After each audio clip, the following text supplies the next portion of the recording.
29 vjet nga tragjedia e Otrantos, 81 karrige bosh, 81 plagë të hapura dhe një drejtësi që ende mungon.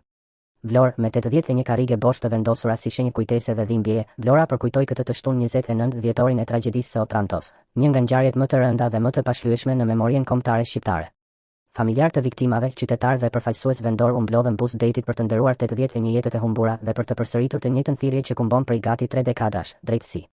Më 28 mars 1997, anija shqiptare Kateri Radës, e nisur nga Vlora me njerëz që kërkonin t'i shpëtonin kaosit të atij viti të zi, u fundos në ngushticën e Otrantos pas përplasjes me anijen ushtarake italiane Sibilla. Në bord ndodheshin 142 persona, 81 humbën jetën, ndërsa vetëm 61 arritën të mbjetonin. Mes viktimave kishte gra, fëmijë dhe të moshuar.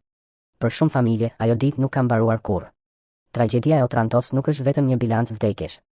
Ajo është dëshmia më e rëndë e një kohe kur shqiptarët iknin nga rënimi, pasiguria dhe shembja e shtetit, ndërsa përballë tyre gjenin jo shpëtim, por vdekje në det. Pikërisht për këtë arsye, 28 marsi nuk duhet trajtuar si një datë ceremoniale që përmendet një herë në vit me kurora, fjalime dhe heshtje protokollare. Është një plagë historike, morale dhe shtetërore që kërkon përgjigje të qarta dhe kujtesë të pandërprerë. Edhe pse në Itali pati procese gjyqësore dhe në vitin 2014 gjykata e kasacionit la në fuqi dënime për komandantët e 2 mjeteve lundruese, familjarët dhe të mbjetuarit kanë vijuar ndër vite të shprehen se drejtësia mbeti e pjesshme dhe larg së vërtetës së plot, sidomos për zinxhirin politik e institucional të vendimmarrjes që parapriu katastrofën. Kjo është arsyeja pse 29 vite më pas, kërkesa për drejtësi nuk është shuar. Ka diçka tronditse në faktin që Shqipëria e përkujton çdo vit Otranton, por ende nuk ka arritur ta ngrejë këtë tragjedi në nivelin që meriton në vetdijen shtetërore dhe kombëtare. Kujtesa është lënë kryesisht në duart e familjarëve, të mbjetuarve dhe të qytetit të Vlorës. Ndërsa institucionet kanë ardhur e kanë ikur, dhimbja ka mbetur po aty, e pagoj, e rënd, e pashlyer. Karriget bosh të vendosura këtë vit në Vlorë nuk ishin thjesht simbol. Ato ishin një akuzë e heshtur. Një kujtesë e fortë se pas çdo numri ka pasur një emër, një familje, një ëndër, një jetë të këputur në mes.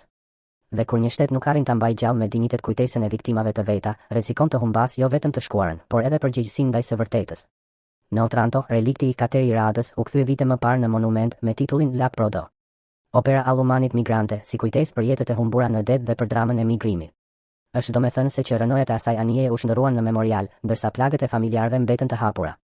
Monumenti ekziston. Dhimbja gjithashtu. Ajo që mungon ende është ndjesia se drejtësia ka folur plotësisht dhe se shteti shqiptar e ka mbajtur këtë çështje në lartësinë e një tragjedie kombëtare. Sot, pas 29 vitesh, përkujtimi në Vlorë nuk duhet lexuar vetëm si homazh për 81 viktima. Duhet lexuar si një thirrje publike që Shqipëria të mos e relativizojë më Otranton, të mos e lërë më vetëm në kalendarin e dhimbjes dhe të mos e pranojë harresën si zëvendësim të drejtësisë. Sepse 81 karrige bosh nuk janë vetëm kujtim. Janë prova se kanë ngjarje që nuk mbyllen me kalimin e kohës. Dhe tragjedia e Otrantos është një prej tyre.